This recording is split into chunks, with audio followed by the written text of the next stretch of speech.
எல்லாருக்கும் வணக்கம். நம்ம இன்னைக்கு பார்க்க போகிறது எண்ணெய் கம்மியாக யூஸ் பண்ணி தக்காளி தொக்கு எப்படி பண்ணலாம் அப்படின்னு சொல்லிட்டு.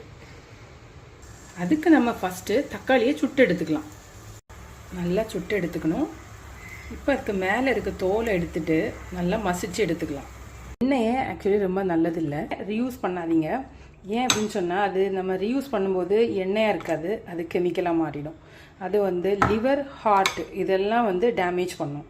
வதக்குற டைம் தான் ஆகும் நம்ம இந்த மாதிரி சுட்டு மசிக்கிறதுக்கு. வத்தலையும் சுட்டு எடுத்துக்கலாம்.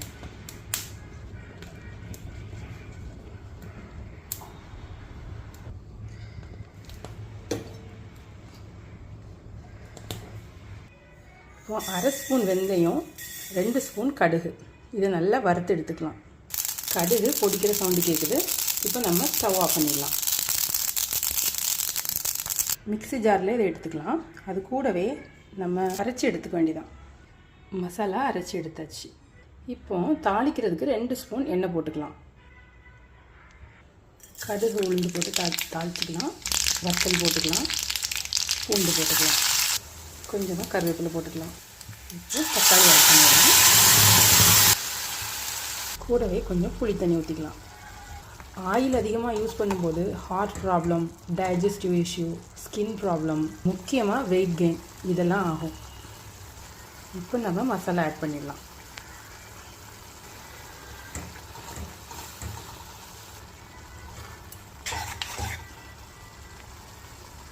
மூடியெல்லாம் விட வேண்டாம், ஓப்பன்லேயே வச்சு நல்லா கிண்டி விட்டுடுங்க. கொஞ்சமாக காயப்பொடி சேர்த்துக்கலாம். 1 ஸ்பூன் உப்பு. பாருங்கள், சூப்பரான தக்காளி தொக்கு ரெடி ஆகிடுச்சு. ரைஸ் கூட வச்சு சாப்பிட்டு பாருங்கள், சூப்பராக இருக்கும். தேங்க்யூ ஃபார் வாட்சிங். கண்டிப்பாக சப்ஸ்கிரைப் பண்ண மறந்துடாதீங்க.